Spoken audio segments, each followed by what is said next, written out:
Ongi etorri Protalen podcast honen lehen atalera, lehenengo saiora. Eta lehenengo gonbidatua, lehenengo elkarrizketatua, Etxarri Aranazetik dator, 32 urte dauzka, eta bera ingenieria da. Alain Iriarte, kaixo? Kaixo, egunon. Ongi etorri, zer modu zaude? Ongi etorri gure etxera. Tira, galdetuko dizut hasteko eta behin, hanpon zein alorretan egiten duzun lantzuk gaur egun? Vale, testu inguruan jartzeko, lehenik eta behin esango dugu, hanpo 3 lurralde berezitan banatuta dagoela, zentrala Idiazabalen daukagu, baina badauzkagu beste bilantegi ere Indian eta Saudi Arabian. Idiazabaleko zentral hau 3 sail nagusitan banatuta dago, batetik galdategia edo fundizioa, bestetik mekanizatuko planta edo lantegia, lantoki izenekoa, eta ondoren hemen orain aurkitzen garen hanpo poiam delakoa, alegia gure produktua, gure balbulari produktu hori montatu eta bezeroaren etxera bidaltzen den lekua. Orduan nik lantoki delako mekanizazio planta horretan egiten dut lan.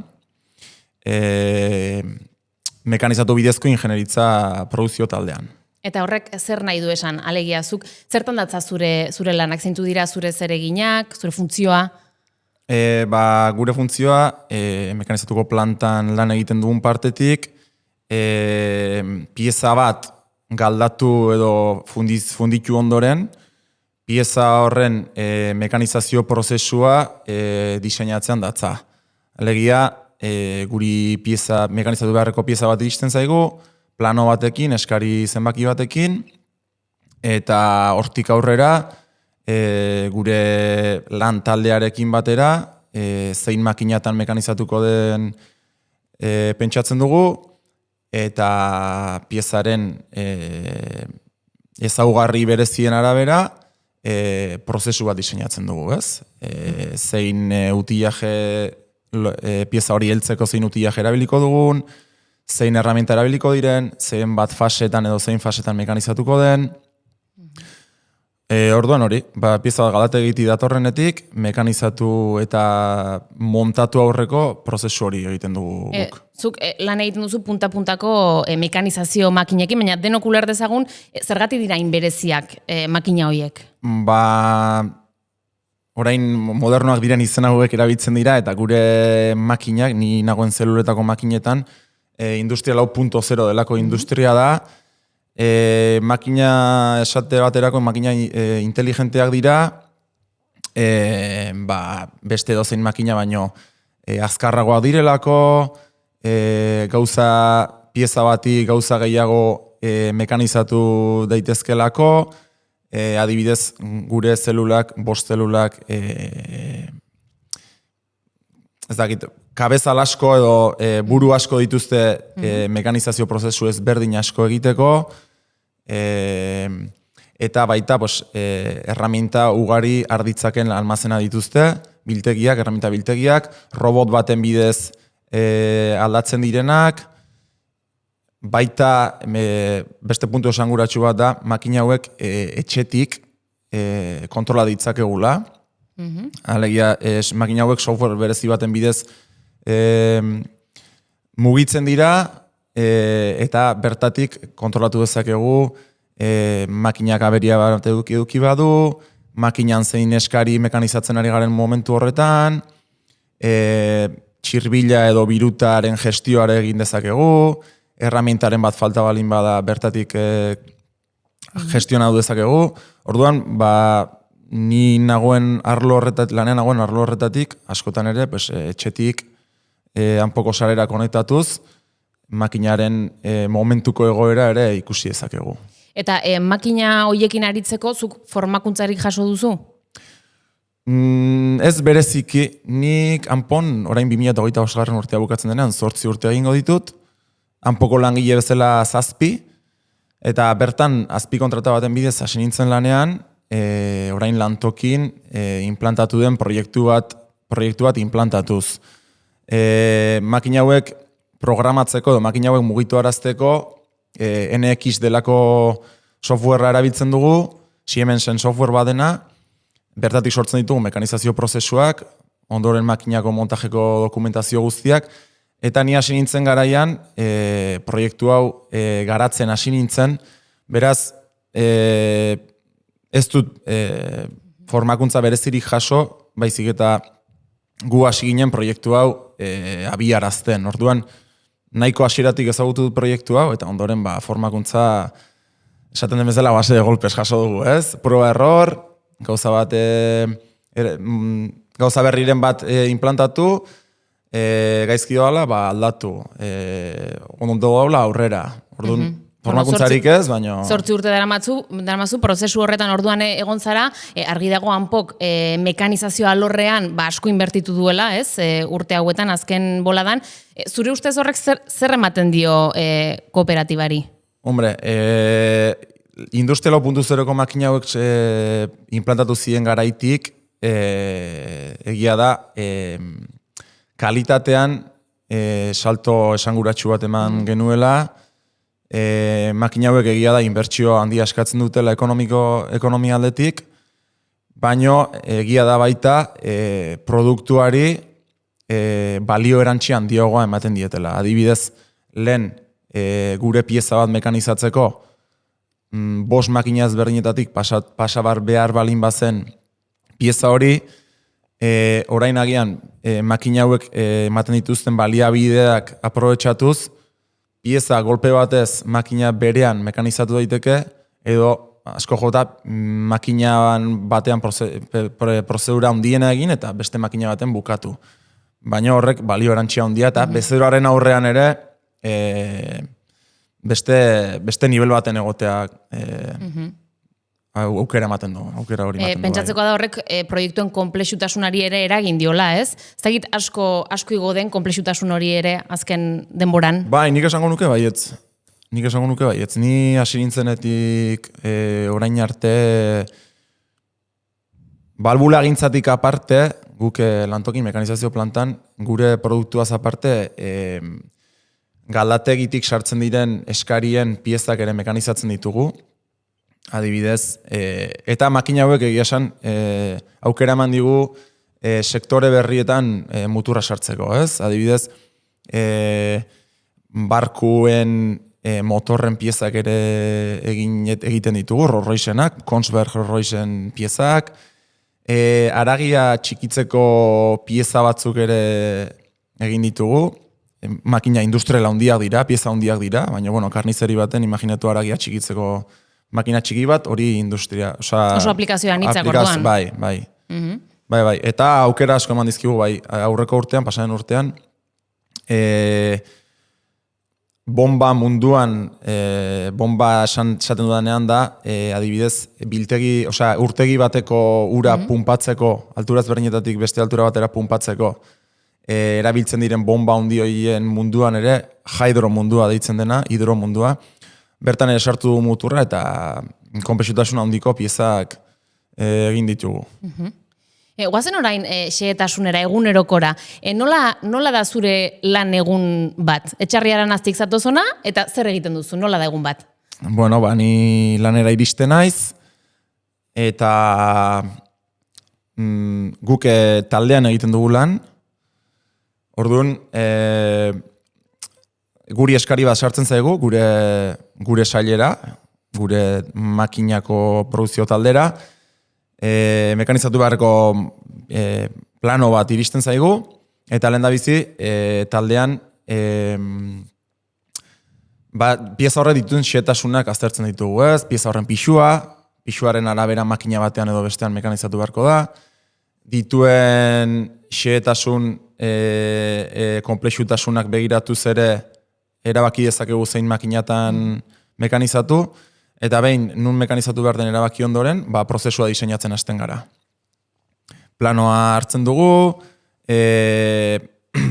piezaren gainazala ezberdinak eskatzen duen exigentziaren arabera erramienta bat edo beste bat erabiliko dugu, eta hasten gara pieza horren mekanizazio prozesuak edukiko dituen fase ezberdinak pentsatzen eta garatzen. Erramientak, utillajeak, zenbat helduera edo setup izango dituen pieza horrek, Eta gutxi gora bera hori, orduan plano bat hartu, pieza, makina guztiak kan bidez edo ordenadore bidez programatzen dira, hau ez da gure lantokin ez dago makinarik eskuz programatzen denik, dana ofizinatik egiten da, orduan hori, mekanizazio prozesua diseinatzen hasten gara, programa sortzen, eta bain programa sortu dugunean, ordenadoretik makinaren lenguaiera pasatzen dugu, makinara pasatu, eta pieza hori industrializatzen dugu. Bertan sort daitezkeen arazoak ikusten dira, eta pieza industrializatzen denean, baina normalean seria izaten da pieza, seriak ez dira oso handiak izaten, hanpon, eta serie ja industrializatu ondoren seria mekanizatzen da.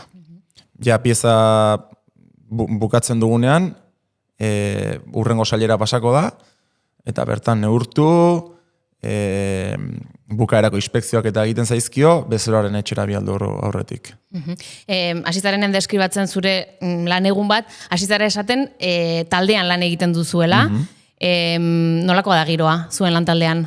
Oso ona, oso ona. Eta zerk egiten du, zerk sortzen du giro ona lan taldean? Zuretan zer da garrantzitsua taldean ondo, eroso lan egiteko?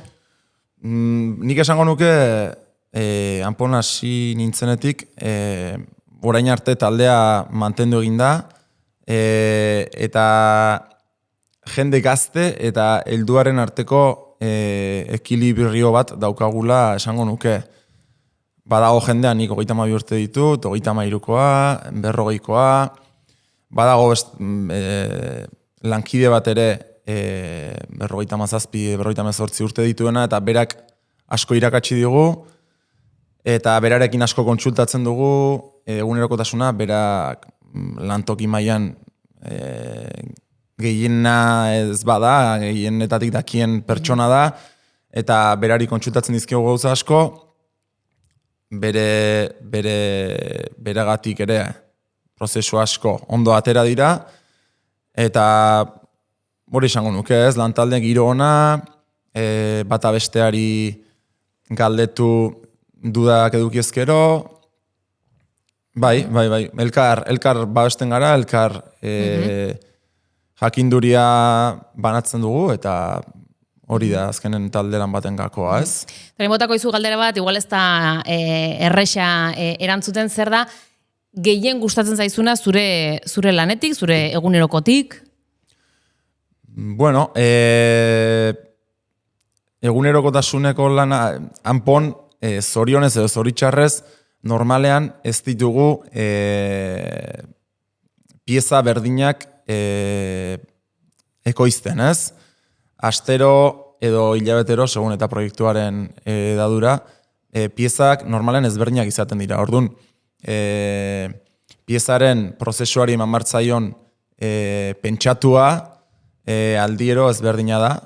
Egia da, balbula bat kontzeptu berdineko pieza bat dela, baino gainazalak eta pieza bakoitzaren espezifikazioak ezberdina dira. Orduan, horrek, entretenigarritasun horrek eta buruari eragin behar izan horrek sortzen du lana divertigarria izatea, ez? Aldakorra da, ez da monotonoa, eta horrek ematen dio bisitasun pixka bat, ez da? Zu gustore etortzen zara lanera? Bai, oso gustura. Ja, esan dizut, 8 urte dara matzat hemen, nik etxarritik onutza 20 minutu ditut, kotxez, eta bai, oso langiroa oso egokia da, kooperatiba garen aldetik ere badauka bere berezitasuna, ez gara enpresa SA baten enpresaren formatu berdina, eta beti dauzka berezitasunak, ez? Ni hanponasi horretik beste karrerako proiektua, ingenitzako proiektua enpresa txiki baten egin nuen, eta ondoren beste lan baten ere ibili nintzen.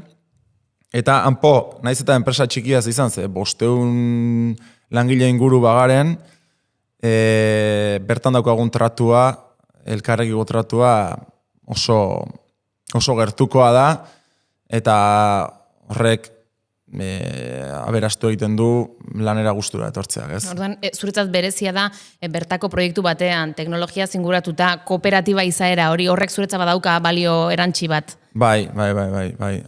Azkenean ez dauka mundu guztia kooperatiba batean lana egiteko aukera hori.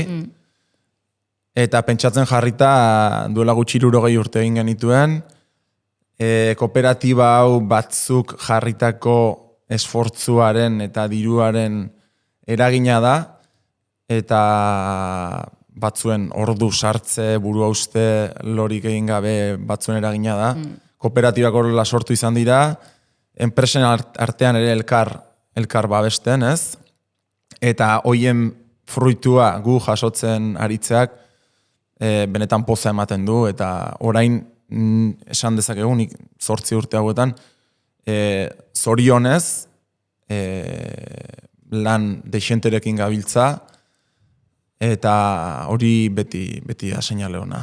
Kontrara ere galdetuko dizut, zer da gutxien gustatzen zaizuna? Gutxiena, agian berriz ere produkziora bueltatuz gertatzen da, eta beti gertatuko da, guke mekanizatutako pieza bat bezeroaren etxera iristen den garaian, bezeroaren ez konformitateren bat iristea, beraiek montajean eduki duten arazon bategatik, edo gure produktua bera ere, guk mekanizatzen dugu, eta gero ondoren poiamen hemen montatzen da, eta gertatzen da batzuetan, probak egiten zaizkionean, presio probak egiten zaizkionean balbula bati, adibidez fugaren bat edukitzea, ez?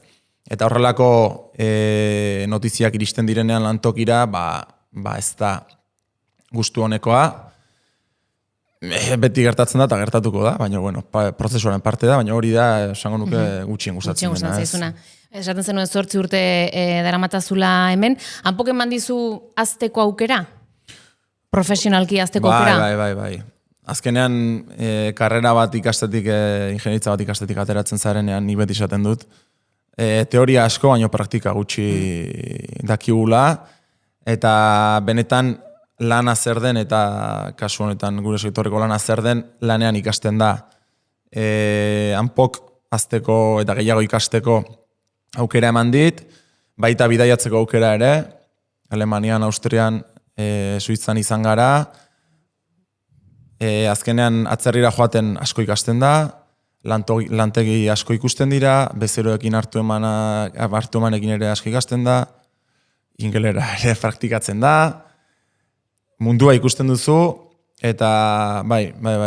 Kontatzen duzun hortaz, profesionalki eman dizu, baina pentsatzen dut pertsonalki ere izan duela inpaktu bat, eta ez dakit, zure buruaz ere zerbait ikasi duzun prozesu guzti honetan, adibidez? Bai, esango nuke, adibidez, egunerokotasunera edo egunerokotasunen sortzen dira arazoetara eduki dudan adaptazio hori nahiko positiboa dela, arazoen aurrean